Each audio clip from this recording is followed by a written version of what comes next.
I don't care who you are. Life is going to knock you down. Listen to me, many of you right now, life's got you up against the rope, and you got to do me a favor. Like, you can't give up. You can't give in. Pain is temporary. Pain is your friend. Pain is going to take you to the next level. When you going through pain, I know what you feeling. I know exactly, because I've been there. I've done that. But you got to work through it. And the reason why most of you are not successful is because every single time stuff not going your way, you give up, you quit, you let go, and people feel weakness. They feel it.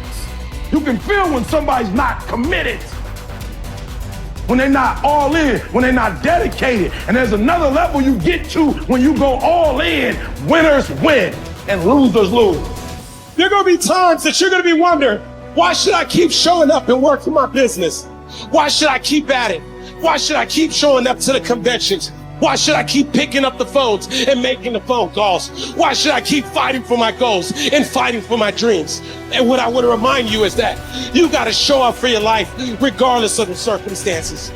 You got to show up in spite of the naysayers. You got to show up in spite of the conversation going on in your mind. You got to show up for your life, because if you don't, nobody else will. If you want unreasonable results in your life, you've got to be willing to be unreasonable. Part of being unreasonable, you don't judge according to appearances. Part of being unreasonable, you can see it because you believe it. You must have the faith to call forth those things that be not as though they were. You've got to decide, I deserve this, and I'm going to have it. You've got to say yes to your life. You've got to say yes. Yes to my dreams. Yes to me. Yes, I can make it. Yes, I can. Doesn't matter how many failures I've made. Doesn't matter how many mistakes I've endured. Doesn't matter about my defeats. Doesn't matter about what I've done.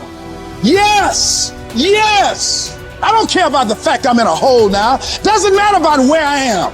The last chapter to my life has not been written yet. If you judge me now, you'll judge me prematurely. I'm still in the process of transforming my life. I'm still in the process of becoming. Yes. The brilliance of Thomas Edison was not in his mind.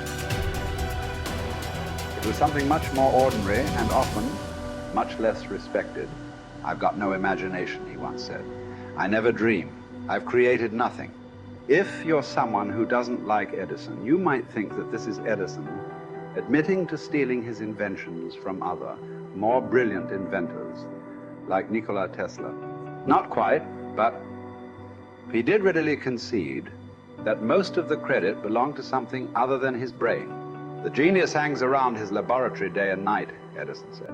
If anything happens, he's there to catch it. If he wasn't, it might happen just the same. Only it would never be his. What he's talking about is showing up. The incredible, underrated power of clocking in every day, putting your ass in the seat, and the luck this seems to inevitably produce.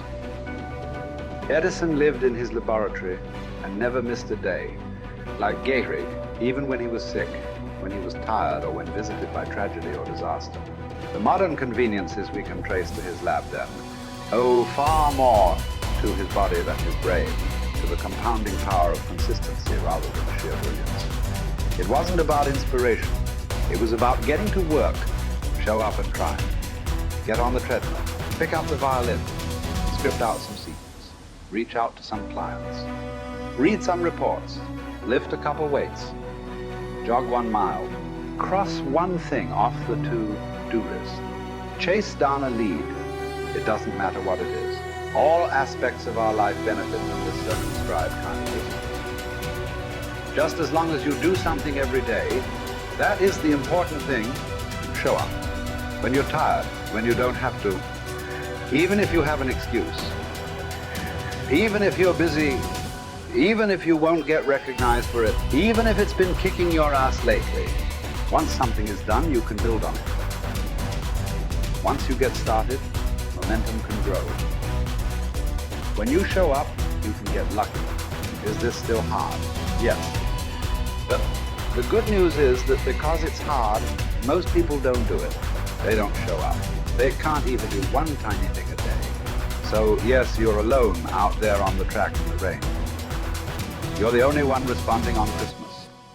But having the lead is, by definition, a little lonely.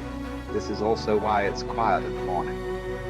You have the opportunities all to yourself. Don't worry about setting any records. Just report for duty.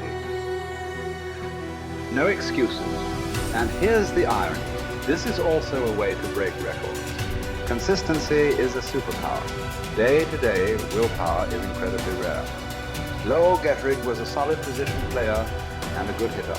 But his success really was rooted in the fact that he didn't miss many days of work.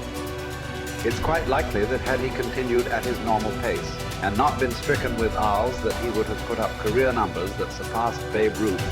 Gettrig wasn't just able to show up despite injuries and fatigue. He also had to push through ennui, doubt, and just plain not feeling it. He had slumps like we all do, but he also understood what they meant. As a minor leaguer, he had struggled at the plate and thought about quitting. The Yankees' owner sent down a scout to walk Gehrig through the very basic math of a batting average. A good hitter hits 300, and hitting 350 is terrific. Hitting 400 is almost unheard of. What does that translate to? Missing on 6 tries out of 10. A hitter can also go days, weeks without touching the ball.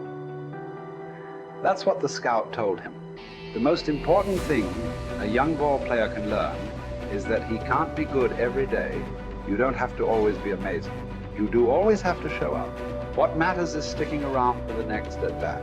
The ability to do that, coupled with the ability to endure what John Steinbeck called dogly days while writing Easter Eve. Those days when everything seems out of whack, when you're just not feeling it, when the distractions won't stop, is the first step to greatness, literally. You cannot be great without the self-discipline to do that. One thing a day adds up. Each day adds up. But the numbers are only interesting if they accumulate in large quantities. You guys that are just getting started, you're not going to start right here. You're going to start down there, probably in another city, another town. I grew up in Lake Charles, Louisiana, no money, raised by a single mother. I was in debt at 25 years old. First thing that I had to do in my life was not learn a new skill. First thing I had to do to get my life moving in the right direction was self-development. It is vital. It was vital for me that I improved myself and I could start depending upon me. I had to show up every day with some rituals, some disciplines, and start getting myself to trust me, not trust others, but trust myself to do the right thing every day. One of the things that I started doing was beating the sun up every morning. I'm going to beat that sun up every morning so that I have the discipline and the control over my life. So I knew, hey, before that thing pops, I'm going to pop. I'm going to get out of bed, depend on myself, get up at the same time every day. And for me, that time, regardless of where I was beat that sun up. No matter where I am, I'm going to beat that thing up. So it gives me a sense of control over my own life. Second thing,